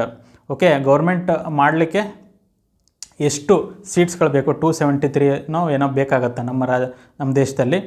So ಅವರು ಇಷ್ಟು ಸೀಟ್ಗಳು ಗೆದ್ರಪ್ಪ ಅಂತ ಹೇಳಿದ್ರೆ, ಓಕೆ, ಅವರು ಸರ್ಕಾರ ಮಾಡ್ತಾರೆ. Okay, so it is not necessary they should get 50% plus seat, 50% plus votes. Okay, ನಮ್ಮ ದೇಶದ ಜನಸಂಖ್ಯೆ ಎಷ್ಟೈತೆ ಅಲ್ಲ ಅದರ ಅರ್ಧಕ್ಕಿಂತ ಹೆಚ್ಚಿಗೆ ಮತ ಬಿದ್ದಿರಬೇಕು ಅಂತ ಯಾವುದೇ ಕಂಡೀಷನ್ ಇಲ್ಲ ಇಲ್ಲಿ. ಇದಕ್ಕಿಂತ ಕಡಿಮೆ ಬಿದ್ದರೂ ಸಹಿತ ಅವರು ಗೆಲ್ತಾರೆ, ಯಾಕಂದ್ರೆ ಅವರಿಗೆ ಹೈಯೆಸ್ಟ್ ವೋಟ್ಸ್ ಬಿದ್ದಿರೋದು ಅಂತ ಅರ್ಥ ಆಗುತ್ತೆ. ಓಕೆ, ಸೊ ಬಟ್ ಇಲ್ಲಿ ಏನಾಗುತ್ತೆ ಅಂತ ಹೇಳಿದ್ರೆ, ದ ಪಾರ್ಟಿಗೆ ಸಿಗ್ತಕ್ಕಂತಹ ಸೀಟ್ಸ್ ಏನಿದೆ, seats for the party they will be proportion to the votes. ಮತ ಎಷ್ಟು ಬೀಳ್ತಾವಲ್ಲ ಅದರ ಅನುಪಾತದ ಮೇಲೆ ಒಂದು ಪಕ್ಷಕ್ಕೆ ಇಲ್ಲಿ ಸ್ಥಾನಗಳು ಸಿಗ್ತಾವ ಅಂತಕ್ಕಂತಹದ್ದು. ಸೊ ಇಲ್ಲಿ ನಾನು ಹೇಳ್ದಂಗೆ ಈ ವ್ಯವಸ್ಥೆ ಏನಿದೆಯಲ್ಲ, ಇಲ್ಲಿ ಒಬ್ಬ ಕ್ಯಾಂಡಿಡೇಟ್ ಏನಿರ್ತಾನಲ್ಲ ಇವನಿಗೆ he may not get the majority votes. ಅಂದರೆ ಮೆಜಾರಿಟಿ ಅಂದರೆ 50% ಪ್ಲಸ್ 50% ಹೆಚ್ಚು ಮತ ಬೀಳಲೇಬೇಕಂತ ಏನಿಲ್ಲ ಇಲ್ಲಿ. ಆದರೆ ಓಕೆ, ಸೊ ಆ ಥರ ಕಂಡೀಷನ್ನು. ಬಟ್ ಇಲ್ಲಿ ಪ್ರಪೋರ್ಷನಲ್ ರಿಪ್ರೆಸೆಂಟೇಷನ್ ಏನೈತಲ್ಲ, ಸೊ ಇಲ್ಲಿ ಒಂದು ಪಕ್ಷ ಗೆಲ್ಲಬೇಕು ಅಂತ ಹೇಳಿದ್ರೆ ಇಲ್ಲಿ ಮಿನಿಮಮ್ 50% ಓಟ್ಗಳು ಬೀಳ್ಬೇಕಾಗತ್ತೆ. So this is the difference between the first past the post and the proportional representation. ಇದನ್ನು ನೆನ್ಪಿಟ್ಕೊರಿ. ಸೊ ನಾವು will discuss about the proportional representation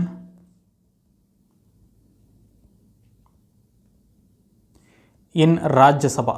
okay, ರಾಜ್ಯಸಭೆಯಲ್ಲಿ ಯಾವ ಥರದ ಅನುಪಾತದ ಪ್ರಾತಿನಿಧಿತ್ವ ಇದೆ ಅಂಥೇಳಿ ನೋಡೋಣ. ಹಂಗಂದ್ರೆ ರಾಜ್ಯಸಭೆಗೆ ಎಲೆಕ್ಷನ್ ಹೆಂಗೆ ನಡೀತೈತಿ ಅಂತದ್ದು ಜಸ್ಟ್ ತಿಳ್ಕೊಳ್ಳೋಣ. ಸೊ ಈ ರಾಜ್ಯಸಭೆಯ ಚುನಾವಣೆಯ ವ್ಯವಸ್ಥೆ ಬರ್ಕೋರಿ. ಇದನ್ನು ರಾಜ್ಯಸಭಾ ಚುನಾವಣೆ ವ್ಯವಸ್ಥೆ ಹೆಂಗೈತಪ್ಪ ಅಂತ ಹೇಳಿದ್ರೆ ಇಟ್ ಈಸ್ ಕಂಪ್ಲೀಟ್ ಬರ್ಕೋರಿ. It is proportional representation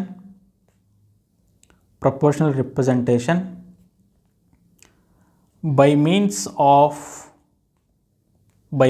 of single transferable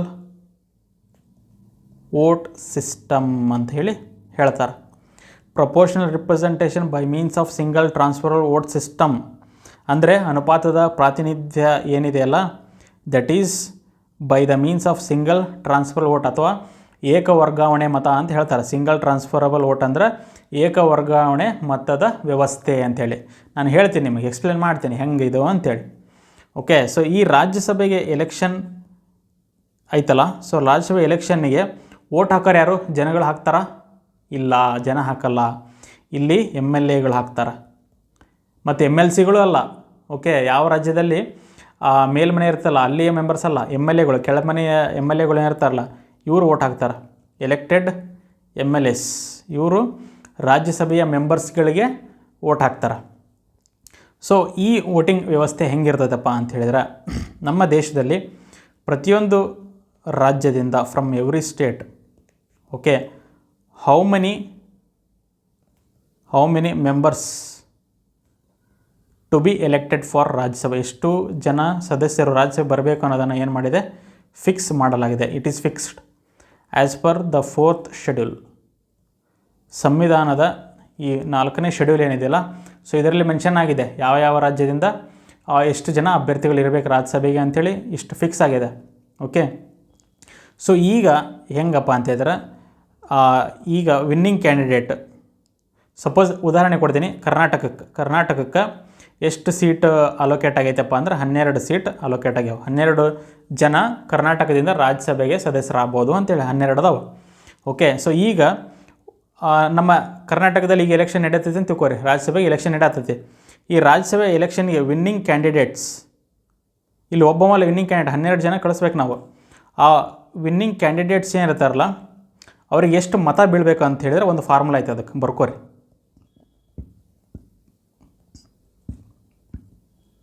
total votes polled, ಒಟ್ಟಾರೆ ಎಷ್ಟು ಮತಗಳು ಹಾಕಿದಾರ, ಓಕೆ, ಅದನ್ನು divided by number of candidates to be elected. ಎಷ್ಟು ಜನ ಸದಸ್ಯರನ್ನು ನಾವು ಆಯ್ಕೆ ಮಾಡಬೇಕು ನಮ್ಮ ಕರ್ನಾಟಕದಲ್ಲಿ 12 ಈಗ. ಓಕೆ, ಇಷ್ಟು ಜನ +1. ಓಕೆ, ಆಮೇಲೆ ಇದನ್ನು ಡಿವೈಡ್ ಮಾಡಿಬಿಟ್ಟು +1 ಮಾಡಬೇಕು. Okay, this is the formula. ಈಗ ಟೋಟಲ್ ವೋಟ್ಸ್ ಪೋಲ್ಡ್ ಅಂತ ಹೇಳಿದಾಗ ಹಾಗಂದರೆ ನಮ್ಮ ರಾಜ್ಯದಲ್ಲಿ ಎಷ್ಟು MLA ಇದ್ದಾರೆ ಅನ್ನೋ ಒಂದು ಇದು ಬೇಕು ನಮಗೆ. ಸೊ ನಮ್ಮ ರಾಜ್ಯದಲ್ಲಿ 224 MLAಗಳು ಇದ್ದಾರೆ ಅಂತ ತಿಳ್ಕೊರಿ. Number of candidates to be elected ಎಷ್ಟು? 12 ನಮ್ಮ ರಾಜ್ಯದಿಂದ ಉದಾಹರಣೆಗೆ. ಓಕೆ, +1 ಅಂದರೆ 13. ಅದಾದ್ಮೇಲೆ ಟೋಟಲ್ +1 ಇಷ್ಟು ಮಾಡಬೇಕು. ಸೊ ಇಷ್ಟು ಮಾಡಿದಾಗ 224 ಡಿವೈಡ್ ಬೈ 13 +1 ಬರ್ತೈತಿ. So that is equal to 17.23 ಏನೋ ಬರ್ತೈತಿ ಇಲ್ಲಿ, +1 ಅಂದಾಜು 18 ಅಂತ ತಿಳ್ಕೊರಿ. ಅಂದಾಜು 18. ಸೊ ಒಬ್ಬ ಕ್ಯಾಂಡಿಡೇಟ್ ವಿನ್ ಆಗ್ಬೇಕಂದ್ರೆ ಆತನಿಗೆ ಮಿನಿಮಮ್ 18 ಓಟು ಬಿದ್ದಿರಬೇಕು. ಸೊ ಈ ರೀತಿಯಾದಂಥ ಫಾರ್ಮುಲಾ ಇರ್ತೈತಿ ಇಲ್ಲಿ. ಬಟ್ ಈಗ ಪ್ರಪೋರ್ಷನಲ್ ರಿಪ್ರೆಸೆಂಟೇಷನ್ ಹೆಂಗೆ ವರ್ಕ್ ಆಗುತ್ತೆ ಅಂತ ನೋಡೋಣ ಈಗ. ಹಾಗಾದ್ರೆ ಈ 18 ವೋಟ್ಸ್ ಬೀಳ್ಬೇಕಲ್ಲ, ಅದು ಹೆಂಗೆ ಕ್ಯಾಲ್ಕುಲೇಟ್ ಆಗುತ್ತೆ ಪ್ರಪೋರ್ಷನಲ್ ರಿಪ್ರೆಸೆಂಟೇಷನ್ ಅಂತ ನೋಡೋಣ.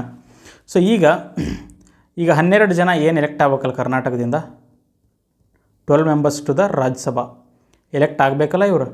ಸೊ ಇವರಿಗೆ ಚುನಾವಣೆ ವ್ಯವಸ್ಥೆ ಹೆಂಗಿರ್ತೈತಿ ಅಂದ್ರೆ, ಇಲ್ಲಿ ಪ್ರತಿಯೊಂದು ಪಕ್ಷದಿಂದ ಏನು ನಾಮಿನೇಟ್ ಮಾಡಿರ್ತಾರೆ ಮೆಂಬರ್ಸ್, ಅವ್ರಗಳ ಹೆಸರಿರ್ತದೆ, ಅವ್ರದ್ದು ಒಂದು ದೊಡ್ಡ ಪಟ್ಟಿ ಇರ್ತದೆ ಇಲ್ಲಿ.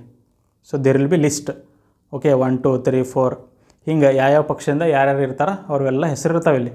ಓಕೆ, ಅದು ಅವ್ರು ಎಷ್ಟಾರು 12 ಜನ ಎಲೆಕ್ಟ್ ಮಾಡಬೇಕು ಅಲ್ಲಿ, ಬಟ್ ಎಲೆಕ್ಷನ್ ಇಲ್ಲವ್ರು ಎಷ್ಟಾರು ಆಗಿರೋದು 40-50 ಎಷ್ಟಾರು ಆಗಿರ್ಬೋದು. ಓಕೆ, ಸೊ ಇಲ್ಲಿ ಏನಾಗತ್ತೆ ಅಂತ ನೋಡ್ರಿ.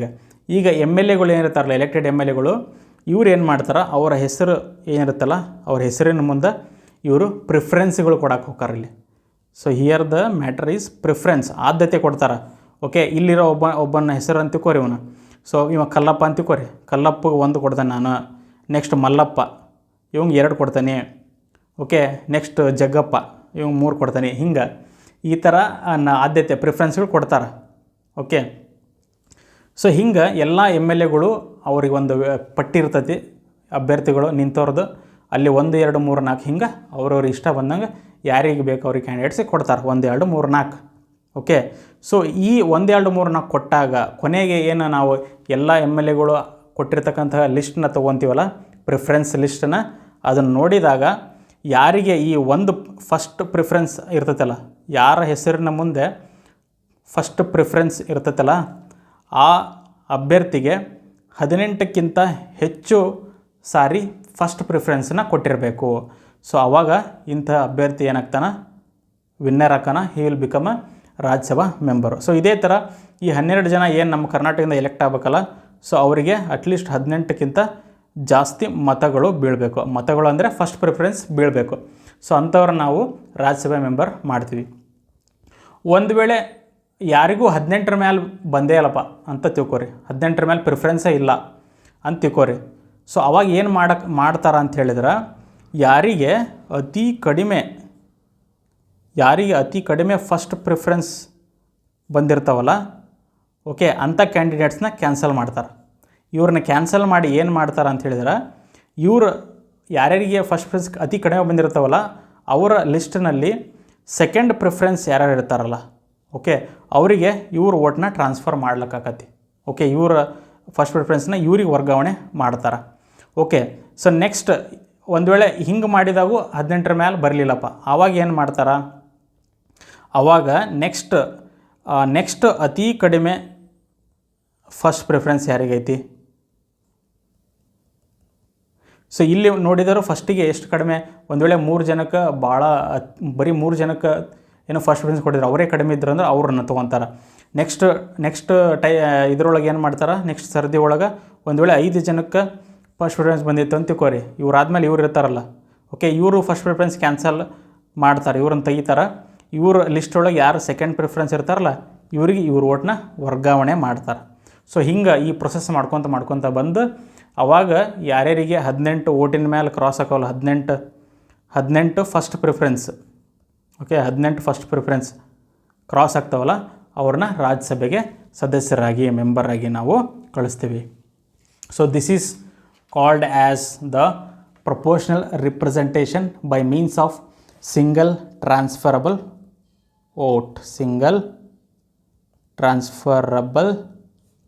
Vote system. ಓಕೆ, ಈ ವ್ಯವಸ್ಥೆ ನಮ್ಮ ರಾಜ್ಯಸಭೆಗೆ ಇದೆ. ಕೇವಲ ರಾಜ್ಯಸಭೆಗೆ ಅಷ್ಟೇ ಅಲ್ಲ, ಈ ವ್ಯವಸ್ಥೆ ಪ್ರೆಸಿಡೆಂಟ್ ಎಲೆಕ್ಷನ್ನಿಗೂ ಐತಿ, ರಾಷ್ಟ್ರಪತಿ ಎಲೆಕ್ಷನ್ನಿಗೂ ಐತಿ. ಇದು ಈ ಒಂದು ವ್ಯವಸ್ಥೆ ವೈಸ್ ಪ್ರೆಸಿಡೆಂಟಿಗೂ ಐತಿ. ಓಕೆ, ವೈಸ್ ಪ್ರೆಸಿಡೆಂಟ್ ಮತ್ತು ಇಲ್ಲಿಗೆ ನಿಂತಿಲ್ಲ, ಎಲ್ಲಿ MLCಗಳು ಮೆಂಬರ್ ಆಫ್ ಲೆಜಿಸ್ಲೇಟಿವ್ ಕೌನ್ಸಿಲ್, ರಾಜ್ಯದಲ್ಲಿ ಏನು ಮೇಲ್ಮನೆ ಇರುತ್ತಲ್ಲ ಅಲ್ಲಿಗೆ ಏನು ಮೆಂಬರ್ಸ್ ಸೆಲೆಕ್ಟ್ ಆಗಬೇಕು, ಮೆಂಬರ್ ಆಫ್ ಲೆಜಿಸ್ಲೇಟಿವ್ ಕೌನ್ಸಿಲ್, ಅಲ್ಲೂ ಸಹಿತ ಇದೇ ವ್ಯವಸ್ಥೆ ಇರ್ತಕ್ಕಂಥದ್ದು. So this is all about the proportional representation in India. So ನಾವು ವಿ ವಿಲ್ ಸಿ, ಹಂಗಾದರೆ ಯಾಕೆ ನಮ್ಮ ದೇಶದಲ್ಲಿ ಈ first past the post system ನಾವು ಅಳವಡಿಸ್ಕೊಂಡು ವೈ ಇಂಡಿಯಾ ಅಡಾಪ್ಟೆಡ್ ದಿಸ್ ಅಂತ ನೋಡಿದರೆ, ಮೊದಲನೇದಾಗಿ ಇಲ್ಲಿ process is very simple. The process is simple. ಚುನಾವಣೆ ವ್ಯವಸ್ಥೆ ಏನೈತಲ್ಲ ಇದು ಇದು ಭಾಳ ಸರಳ, ಸಿಂಪಲ್, ಅಂಡರ್ಸ್ಟ್ಯಾಂಡ್ ಮಾಡ್ಕೊಳ್ಳೋದಕ್ಕೂ ಸಿಂಪಲ್. ಓಕೆ, ಎಸ್ಪೆಷಲಿ ನಮ್ಮ ದೇಶದಲ್ಲಿ ಎಷ್ಟು ವಿವಿಧತೆ ಐತಿ, ಜನಗಳಲ್ಲಿ ಇನ್ನೂ ಸಹಿತ ಅನಕ್ಷರತೆ ಅನ್ನೋದೈತಿ. ಸೊ ಹಿಂಗಿದ್ದಾಗ ಇದನ್ನು ಅರ್ಥ ಮಾಡ್ಕೊಳ್ಳೋದು ಸ್ವಲ್ಪ ಸುಲಭ ಆಕತಿ. ಎರಡನೇದು ಏನಪ್ಪ ಅಂತ ಹೇಳಿದ್ರೆ, there will be clear choice to voters. ಮತದಾರರಿಗೆ ಅವ್ರಿಗೆ ಏನಾಗಿರುತ್ತೆ, ಒಂದು ಕ್ಲಿಯರ್ ಚಾಯ್ಸ್, ಅವರಿಗೆ ಯಾರನ್ನ ಆಯ್ಕೆ ಮಾಡಬೇಕು ಅನ್ನೋದು ಒಂದು ಕ್ಲಾರಿಟಿ ಇರ್ತೈತಿ. ಓಕೆ, ಬಿಕಾಸ್ ಇಲ್ಲಿ ಒಬ್ಬ ಕ್ಯಾಂಡಿಡೇಟಿಗೆ ಇಲ್ಲಿ ಮತ ಹಾಕ್ತಾರೆ, ಅಲ್ಲಿ ಹಂಗಲ್ಲ, ಪ್ರೊಪೋರ್ಷನಲ್ ರಿಪ್ರೆಸೆಂಟೇಷನ್ ಪಾರ್ಟಿ ಹಾಕ್ತಾರೆ. ಓಕೆ, ಸೊ ಪಾರ್ಟಿ ಹಾಕ್ದಾರ ಅಲ್ಲೂ ಸಹಿತ ಮೋರ್ ದೆನ್ ಒನ್ ಪಾರ್ಟಿ ಇರ್ತವೆ. Okay, more than one party they will form the government. So ಅಲ್ಲಿ ಕ್ಲಾರಿಟಿ ಇರಲ್ಲ ಯಾರು ನಮ್ಮ ಲೀಡರ್ಸ್ ಆಗ್ತಾರೆ ಅಂತೇಳಿ, ಇಲ್ಲಿ ಕ್ಲಾರಿಟಿ ಇರ್ತೈತಿ. ಆ್ಯಂಡ್ ನೆಕ್ಸ್ಟ್ ಮೂರನೇದ್ದು, ಓಕೆ, ಇಲ್ಲಿ ಏನಾಗ್ತದ ಅಂತ ಹೇಳಿದ್ರೆ ಸ್ಟೇಬಲ್ ಗೌರ್ನಮೆಂಟ್ ಇರ್ತೈತಿ, ಸರ್ಕಾರದ ಸ್ಥಿರತೆ ಅಂತಕ್ಕಂಥದ್ದು ಇರ್ತೈತಿ. ಯಾಕಂದ್ರೆ ಇಲ್ಲಿ ಮೆಜಾರಿಟಿ ಪಾರ್ಟಿ ಗೌರ್ಮೆಂಟ್ ಮಾಡುತ್ತೆ. ಅಲ್ಲಿ ಹಂಗಲ್ಲ, PR ಪ್ರೊಪೋರ್ಷನಲ್ ರಿಪ್ರೆಸೆಂಟೇಷನ್ ಒಳಗೆ ಎಲ್ಲ ಪಾರ್ಟಿಗಳು ಎಷ್ಟೆಷ್ಟು ಸೀಟ್ ಬರ್ತಾವೆ ಅವರೆಲ್ಲ ಸೇರಿ ಸರ್ಕಾರ ಮಾಡ್ತಾರೆ. ಓಕೆ, ಇಲ್ಲಿ ನಮ್ಮ ದೇಶದಾಗ ಬರೀ 2 ಪಾರ್ಟಿ ಸೇರಿ ಸರ್ಕಾರ ಮಾಡಿದ್ರೆ ಉಳಿಯೋದು ಕಷ್ಟ ಐತಿ. ಓಕೆ, ಕುದುರೆ ವ್ಯಾಪಾರ ಅವೆಲ್ಲ ಗೊತ್ತೈತಿ ನಿಮಗೆ. ಓಕೆ, ಸೊ ಈ ಥರ ವ್ಯವಸ್ಥೆ ಇದ್ದಾಗ ನಮ್ಮಲ್ಲಿ FPTP ಸಿಸ್ಟಮ್ನ ನಾವು ಹಾಕ್ಕೊಂಡ್ವಿ. ಸೊ ಈ ಸಂದರ್ಭದಲ್ಲಿ ನಮಗೊಂದು ಹಾಡು ನೆನಪು ಬರ್ತೈತಿ. ಜಸ್ಟ್ ಒಂದೇ ಲೈನ್ ಹೇಳ್ತೇನೆ ನಾನು. ಏನಪ್ಪ ಅಂತ ಹೇಳಿದ್ರೆ, ಓದ್ತುಲ ಓಟಿಲ್ಲಿ ಓದ್ತುಲ, ಡೆಮಾಕ್ರಸಿ ಬಟ್ಟೆಗೆ ಬಿಚ್ಚಿ ರೋಡಿಗೆ ತಂದ್ರಲ್ಲ. So this is the practical. ಇವತ್ತು ನಡೀತಾ ಇರ್ತಕ್ಕಂಥ ಒಂದು ಪ್ರಾಕ್ಟಿಕಲ್ ಎಲೆಕ್ಷನ್ಸ್, ಚುನಾವಣೆಯ ಪ್ರಾಕ್ಟಿಕಲ್ ಇವೆಲ್ಲ. ಓಕೆ, ಸೊ ಥಿಯರಿ ಒಂಥರ ಐತಿ, ಪ್ರಾಕ್ಟಿಕಲ್ ಇನ್ನೊಂದು ಥರ ಐತಿ. ನಮ್ಮ ಪರೀಕ್ಷೆಗೆ ನಮಗೆ ಬೇಕಾಗಿರೋದು ಥಿಯರಿ, ಅದನ್ನಷ್ಟು ಓದ್ಕೊಳ್ಳೋಣ ಈಗ ಅಷ್ಟೇ, ನಮ್ಮ ಕೈಗೆ ಏನಾಗುತ್ತೆ ಅದು ಮಾಡೋಣ. ಓಕೆ, ಸೊ ವೇರ್ಯಾಸ್ ಪ್ರೊಪೋರ್ಷನಲ್ ರಿಪ್ರೆಸೆಂಟೇಷನಲ್ಲಿ ಏನಾಗುತ್ತೆ, ಅನ್ಸ್ಟೇಬಲ್ ಗೌರ್ಮೆಂಟ್, ಸರ್ಕಾರದ ಸ್ಥಿರತೆ ಇರಲ್ಲ. ನಾನು ಹೇಳಿದ್ನಲ್ಲ, ಹಲವಾರು ಪಕ್ಷಗಳು ಸೇರಿ ಮಾಡಿದಂತಹ ಸರ್ಕಾರ ಉಳಿಯೋದಕ್ಕೆ ಸಾಧ್ಯ ಆಗೋದಿಲ್ಲ. So that is why we have the system of first past the post system. And ನಮ್ಮ ದೇಶದಲ್ಲಿ we have the reservation system. ಕೇವಲ ಸರ್ಕಾರಿ ಹುದ್ದೆಗಲ್ಲ ರಿಸರ್ವೇಷನ್ನು, ಎಲೆಕ್ಷನ್ ಒಳಗೂ ಐತಿ ರಿಸರ್ವೇಷನ್. ಓಕೆ, ಇಲ್ಲೇನು ಮಾಡ್ತೀವಿ, ರಿಸರ್ವೇಷನ್ ಆಫ್ ಕಾನ್ಸ್ಟಿಟ್ಯೂಯೆನ್ಸೀಸ್, ಕ್ಷೇತ್ರಗಳ ಕಾಯ್ದಿರಿಸುವಿಕೆ. ಹೆಂಗೆ, based on SC population. Okay, and ST population. SC ಪಾಪ್ಯುಲೇಷನ್ನ ಮೇಲೆ ಒಂದು ಕ್ಷೇತ್ರವನ್ನು ಏನು ಮಾಡಲಿಕ್ಕೆ ಕಾಯ್ದಿರಿಸಲಾಗುತ್ತೆ. ಹೆಂಗೆ ಈ ಸಿಸ್ಟಮ್ ಇರೋದು ಅಂತ ಹೇಳಿದರೆ, ಸೊ ಯಾವ ಒಂದು ಪ್ರದೇಶದಲ್ಲಿ ಅತಿ ಹೆಚ್ಚು ST ಜನಾಂಗ ಇರ್ತಾರೆ, ಯಾವ ಕ್ಷೇತ್ರದಲ್ಲಿ ಅತಿ ಹೆಚ್ಚು ST ಜನಾಂಗ ಇರುತ್ತಲ್ಲ, that constituency will be reserved for a ST candidate. ಒಬ್ಬ ST ಕ್ಯಾಂಡಿಡೇಟ್. ಓಕೆ, ಅಲ್ಲಿ ST ಕ್ಯಾಂಡಿಡೇಟ್ಸ್ ಮಾತ್ರ ಅಲ್ಲಿ ಎಲೆಕ್ಷನ್ ನಿಲ್ಬೋದು. ಓಕೆ, ಸೊ ಉದಾಹರಣೆಗೆ ಒಂದು ಕ್ಷೇತ್ರ ಇದೆ ಅಂದ್ಕೊಳ್ಳಿ. ಓಕೆ, ಇಲ್ಲಿ ಜಾಸ್ತಿ ST ಪಾಪ್ಯುಲೇಷನ್ ಇದ್ದಾರೆ, ಬೇರೆಯವರು ಇರ್ತಾರೆ, ಬೇರೆ ಜನಾಂಗದವ್ರು ಇರ್ತಾರೆ, ಬಟ್ ST ಪಾಪ್ಯುಲೇಷನ್ ಮೆಜಾರಿಟಿ ಇದ್ದಾಗ ಇಲ್ಲಿ ಚುನಾವಣೆಗೆ ನಿಲ್ತಕ್ಕಂಥವರು ಅವರು ST ಮಾತ್ರ. Only ST will contest the election. But vote ಹಾಕುವಾಗ ಅಲ್ಲಿ STನೂ ಹಾಕ್ತಾರೆ, ಬೇರೆಯವರು ಹಾಕ್ತಾರೆ, ಆ ಕ್ಷೇತ್ರದಲ್ಲಿದ್ದರೆ ಎಲ್ಲರೂ ಹಾಕ್ತಾರೆ, ಬಟ್ ಕ್ಯಾಂಡಿಡೇಟ್ ಮಾತ್ರ ಓನ್ಲಿ ಫ್ರಮ್ ST ಇರಬೇಕು. ಸೊ ಅದೇ ಥರ SC ಒಳಗೆ ಹೆಂಗಪ್ಪ ಅಂತ ಹೇಳಿದ್ರೆ, ಸೊ ಇಲ್ಲಿ ಯಾವ ಕ್ಷೇತ್ರದಲ್ಲಿ ಅತಿ ಹೆಚ್ಚು SC ಪಾಪ್ಯುಲೇಷನ್ ಇರ್ತಾರಲ್ಲ, okay, the constituency in which there is highest SC population ಒಂದು ಕನ್ಸಿಡರ್ ಮಾಡ್ತಾರೆ. ಇನ್ನೊಂದು SC ಒಳಗೆ ಏನಪ್ಪ ಅಂತ ಹೇಳಿದ್ರೆ, they will also consider the regions across where the SCs are spread. ಕೇವಲ ಆ ಕ್ಷೇತ್ರ ಮಾತ್ರ ಅಲ್ಲ, ಆ ಒಂದು ಪ್ರದೇಶ ಮಾತ್ರ ಅಲ್ಲ, ಬೇರೆ ಪ್ರದೇಶದಲ್ಲಿ ಎಲ್ಲಿ SCs ಸ್ಪ್ರೆಡ್ ಆಗಿರ್ತಾರಲ್ಲ, ಸೊ ಅದನ್ನು ಕೂಡ ಕನ್ಸಿಡರ್ ಮಾಡಿಕೊಂಡು ಆ ಒಂದು ಕಾನ್ಸ್ಟಿಟ್ಯೂಯೆನ್ಸಿನ SC ರಿಸರ್ವ್ಡ್ ಕಾನ್ಸ್ಟಿಟ್ಯೂನ್ಸಿ ಮಾಡ್ತಾರೆ. ಅಲ್ಲಿ ಎಲೆಕ್ಷನ್ ನಿಲ್ಲೋರು ಕೇವಲ SCಯಿಂದ ಮಾತ್ರ, ವೋಟ್ ಹಾಕೋರು ಮಾತ್ರ ಎಲ್ಲರೂ ಹಾಕ್ತಾರೆ. ಓಕೆ, ಸೊ ಆಮೇಲೆ ಹೆಂಗಪ್ಪ ಅಂತ ಹೇಳಿದ್ರೆ, ಇದಕ್ಕೊಂದು ವ್ಯವಸ್ಥೆ ಐತಿ. ಏನು ವ್ಯವಸ್ಥೆ ಅಂತ ಹೇಳಿದ್ರೆ, ಅದನ್ನು ನಾವು ಡಿಲಿಮಿಟೇಷನ್ ಅಂತ ಕರಿತೀವಿ. ಡಿಲಿಮಿಟೇಷನ್ ಈಸ್ ನಥಿಂಗ್ ಬಟ್ ಈ ಮತ ಹಾಕಲಿಕ್ಕೆ ಏನು ಚುನಾವಣೆ ಕ್ಷೇತ್ರಗಳಿರ್ತಾವಲ್ಲ, ಇವುಗಳನ್ನು ವಿಂಗಡಿಸೋದೆ. ಓಕೆ, ಇವುಗಳಿಗೆ ಒಂದು ರೇಖೆಯನ್ನು ಹಾಕೋದು. ಯಾವ್ಯಾವ ಕ್ಷೇತ್ರಗಳು, ಒಂದೊಂದು ಡಿಸ್ಟ್ರಿಕ್ಟು ಒಂದೊಂದು ಕ್ಷೇತ್ರ ಅಲ್ಲ. ಓಕೆ, ಆ ಕ್ಷೇತ್ರಗಳು ಅನ್ನೋದೇ ಒಂದು ಕಾನ್ಸೆಪ್ಟ್ ಬೇರೆ ಐತಿ. ಸೊ ಆ ಕ್ಷೇತ್ರಗಳನ್ನು ವಿಂಗಡಿಸೋದು, ಓಕೆ, SC/ST ರಿಸರ್ವ್ಡ್ ಕಾನ್ಸ್ಟಿಟ್ಯೂನ್ಸಿನ ಹೇಳೋದು. ಸೊ ಇದೆಲ್ಲ it is done by the delimitation commission. Delimitation commission ಅಂತ ಕರಿತೀವಿ ನಾವು. So this delimitation commission is appointed by the president. ರಾಷ್ಟ್ರಪತಿಗಳು ಇವರನ್ನು ಅಪಾಯಿಂಟ್ ಮಾಡ್ತಾರೆ, ಡಿಲಿಮಿಟೇಷನ್ ಕಮಿಷನ್ ಮೆಂಬರ್ಸ್ನ. ಸೊ ಇವ್ರು ಏನು ಹೇಳ್ತಾರಲ್ಲ, ಸೊ ಇವರು ಎಲೆಕ್ಷನ್ ಕಮಿಷನ್ ಜೊತೆಗೆ ಕೆಲಸ ಮಾಡ್ತಾರೆ. ಚುನಾವಣೆ ಆಯೋಗ ಇವರಿಬ್ಬರು ಸೇರಿ ಕೆಲಸ ಮಾಡಿ ಏನು ಮಾಡ್ತಾರೆ, ಕ್ಷೇತ್ರಗಳ ವಿಂಗಡಣೆಯನ್ನು ಮಾಡೋದು. ಓಕೆ, ಯಾವ ಜಿಲ್ಲೆಗಳನ್ನು ಸೇರಿಕೊಂಡು ಒಂದು ಕ್ಷೇತ್ರವನ್ನು ಮಾಡಬೇಕು ಅನ್ನೋದನ್ನು ನಿರ್ಧಾರವನ್ನು ಇವರು ತೊಗೊತಾರೆ. ಆಮೇಲೆ SC/ST ಕಾಯ್ದಿರಿಸುವಿಕೆ ಏನೈತಲ್ಲ, ರಿಸರ್ವ್ಡ್ ಕಾನ್ಸ್ಟಿಟ್ಯೂನ್ಸಿ, ಅದನ್ನು ಕೂಡ ಇವರೇ ಡಿಸಿಷನ್ ತಗೊಳ್ಳೋದು. Okay, that is based on the population. ಇದು ವ್ಯವಸ್ಥೆಯ ಮೇಲೆ ಏನು ಮಾಡ್ತಾರೆ, so they will decide which is the SC constituency, which is the ST constituency. So ಈ ರೀತಿ ಡಿಲಿಮಿಟೇಷನ್ ಕಮಿಷನ್ ಏನಿದೆಯಲ್ಲ, ಸೊ ಇವರು ವರ್ಕ್ ಮಾಡ್ತಾರೆ. ಸೊ ನಾವು we will see the system, okay, system of election, so which will ensure the democratic election. Proportional election, especially India the election ತಗೊಂಡ್ರೆ how it is free and fair. Okay, ನ್ಯಾಯೋಚಿತವಾಗಿರಬೇಕು election, ಹೆಂಗೆ ಇರಬೇಕು ಅಂತ ಹೇಳೋದು. So it should be impartial.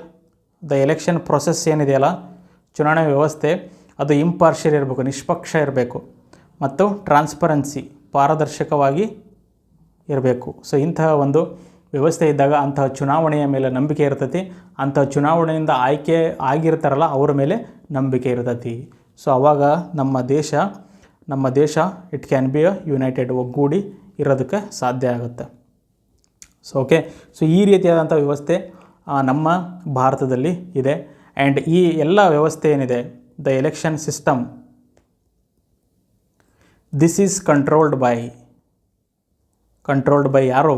Election commission, ಚುನಾವಣಾ ಆಯೋಗ. So this election commission, ಚುನಾವಣಾ ಆಯೋಗ ಏನಿದೆಯಲ್ಲ, ಇದು ಒಂದು ಕಾನ್ಸ್ಟಿಟ್ಯೂಷನಲ್ ಬಾಡಿ, ಇದು ಸಂವಿಧಾನಕ ಒಂದು ಆರ್ಗನೈಸೇಷನ್, ಇದು ಸಂವಿಧಾನಕ ಸಂಸ್ಥೆ ಇದು, ಅಥವಾ ಇದನ್ನು ಕಾನ್ಸ್ಟಿಟ್ಯೂಷನಲ್ ಬಾಡಿ ಅಂತ ಕರಿತೀವಿ.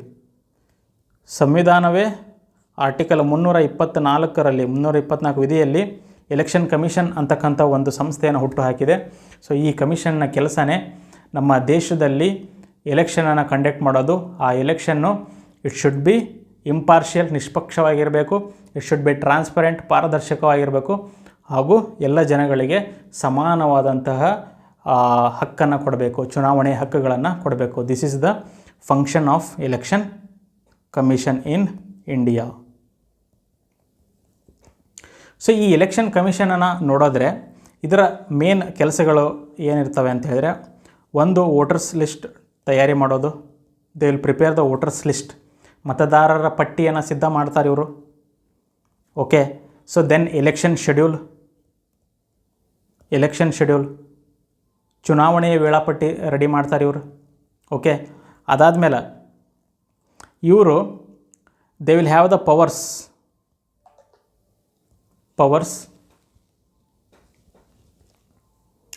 ಟು, ಏನಕ್ಕೆ ಪವರ್ಸ್?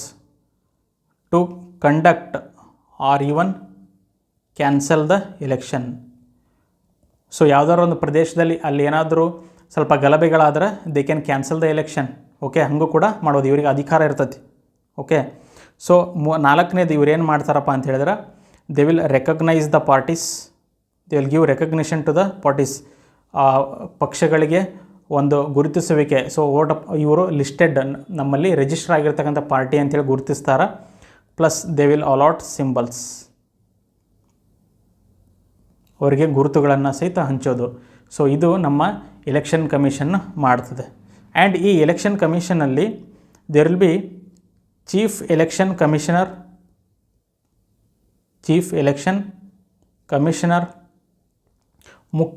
ಮುಖ್ಯ ಚುನಾವಣೆಯ ಅಧಿಕಾರಿ ಇರ್ತಾರೆ, chief election commissioner, and other election commissioner. ಇನ್ನು ಉಳಿದ ಚುನಾವಣೆಯ ಅಧಿಕಾರಿಗಳು ಇರ್ತಾರೆ. CEC ಆ್ಯಂಡ್ EC ಅಂತ ಹೇಳ್ತೀವಿ. This CEC and EC they are appointed by president. ರಾಷ್ಟ್ರಪತಿಗಳು ಇವ್ರನ್ನ ಅಪಾಯಿಂಟ್ ಮಾಡ್ತಾರೆ. ಆ್ಯಂಡ್ ರಾಷ್ಟ್ರಪತಿಗಳಿಗೆ ಯಾರು ಸಲ್ಲಿಸ್ತಾರೆ ಅಂದರೆ ಯಾರು ರೆಕಮೆಂಡ್ ಮಾಡ್ತಾರೆ ಅಂತ ಹೇಳಿದರೆ it is council of ministers. ಪ್ರಧಾನಮಂತ್ರಿ ಅವರ ಮಂತ್ರಿಮಂಡಲ ಇವರೆಲ್ಲ ಸೇರಿ ಯಾರನ್ನ ರೆಕಮೆಂಡ್ ಮಾಡ್ತಾರಲ್ಲ ಅವ್ರನ್ನ ಪ್ರೆಸಿಡೆಂಟ್ ರಾಷ್ಟ್ರಪತಿಗಳು ಇವರನ್ನು ಆ ಒಂದು ಸಂಸ್ಥೆಗೆ ನಾಮಿನೇಟ್ ಮಾಡ್ತಾರೆ. ಓಕೆ, ಅವ್ರನ್ನ ನಾಮಿನೇಟ್ ಮಾಡ್ತಾರೆ. ಆ್ಯಂಡ್ ದೀಸ್ ಪೀಪಲ್ CEC ಮತ್ತು EC ಏನಿರ್ತಾರಲ್ಲ ಇವರ ಒಂದು ಅವಧಿ 6 years terms are 65 years age. 6 ವರ್ಷ ಇರ್ಬೋದು, ಇಲ್ಲ 65 ವರ್ಷ ವಯಸ್ಸು. ಯಾವುದು ಬೇಗ ಆಗುತ್ತಲ್ಲ ಇದ್ರಾಗೆ, so whichever is earlier, so that will be their term. ಯಾವುದು ಬೇಗ ಆಗುತ್ತೆ ಇದರೊಳಗೆ ಇಲ್ಲಿ ಅವರ ಒಂದು ಅವಧಿ ಆಕತಿಲ್ಲಿ. ಸೊ ಆ್ಯಂಡ್ ಇನ್ನೊಂದು ನೆನ್ಪಿಟ್ಕೊಳ್ರಿ, ಇಲ್ಲಿ CEC ಇದಾರಲ್ಲ ಚೀಫ್ ಎಲೆಕ್ಷನ್ ಕಮಿಷನರ್, ಸೊ ಇವರಿಗೆ there is safety of tenure. ಇವರ ಅಧಿಕಾರಕ್ಕೆ ರಕ್ಷಣೆ ಇದೆ. ಹೇಗೆ ರಕ್ಷಣೆ ಇದೆ ಅಂತ ಹೇಳಿದ್ರೆ ಇವ್ರನ್ನ ಒಂದು ವೇಳೆ ತೆಗೆದು ಹಾಕಬೇಕಂದ್ರೆ ಅಷ್ಟು ಸುಲಭ ಇಲ್ಲ. ರಾಷ್ಟ್ರಪತಿಗಳು ಸುಮ್ಮನೆ ತೆಗೆದು ಹಾಕೋಕ್ಕೆ ಸಾಧ್ಯ ಇಲ್ಲ ಇಲ್ಲಿ. ಸೊ ಇಲ್ಲಿ ಏನಾಗಬೇಕಂತ ಹೇಳಿದ್ರೆ ಪಾರ್ಲಿಮೆಂಟಿನ ಎರಡೂ ಮನೆಗಳು, ರಾಜ್ಯಸಭೆ ಮತ್ತು ಲೋಕಸಭೆ ಎರಡರಲ್ಲೂ ಸ್ಪೆಷಲ್ ಮೆಜಾರಿಟಿ, ವಿಶೇಷ ಮೆಜಾರಿಟಿಯ ಮೂಲಕ ವೋಟ್ಸ್ ಹಾಕಬೇಕು. ವೋಟ್ ಹಾಕಿ ಇವ್ರನ್ನ ತೆಗಿಬೇಕು ಅಂಥೇಳಿ ಅಲ್ಲಿ ಶಿಫಾರಸು ಆಗಬೇಕು. ಆವಾಗ ಮಾತ್ರ ಪ್ರೆಸಿಡೆಂಟ್ ತೆಗಿಯೋಕ್ಕೆ ಸಾಧ್ಯ, ಇಲ್ಲಾಂದ್ರೆ ಇಲ್ಲ. ಬಟ್ ಈ ಉಳಿದಿರ್ತಕ್ಕಂಥ ಎಲೆಕ್ಷನ್ ಕಮಿಷನರ್ಸ್ ಇರ್ತಾರಲ್ಲ, ಸೊ ಇವ್ರನ್ನ ಪ್ರೆಸಿಡೆಂಟ್ ಯಾವಾಗ ಬೇಕೋ ಆವಾಗ ತೆಗೆದು ಹಾಕ್ಬೋದು. They can be removed. So ಇದನ್ನು ನೆನ್ಪಿಟ್ಕೊಳ್ರಿ. ಚೀಫ್ ಎಲೆಕ್ಷನ್ ಕಮಿಷನರಿಗೆ ಮಾತ್ರ ಏನಿದೆ ಸೆಕ್ಯೂರಿಟಿ ಆಫ್ ಟೆನ್ಯೂರ್ ಐತೆ, ಎಲೆಕ್ಷನ್ ಕಮಿಷನರ್ಸಿಗೆ ಇಲ್ಲ ಅಂತಕ್ಕಂತಹದ್ದು. ಸೊ ಇದಿಷ್ಟು ನಮ್ಮ ದೇಶದಲ್ಲಿರತಕ್ಕಂತಹ ಚುನಾವಣೆಯ ವ್ಯವಸ್ಥೆ ಬಗ್ಗೆ. ಮುಂದಿನ ಕ್ಲಾಸಲ್ಲಿ ಇನ್ನೊಂದು ವಿಷಯದೊಂದಿಗೆ ಮತ್ತೆ ಬರೋಣ. ಎಲ್ರಿಗೂ ಧನ್ಯವಾದ.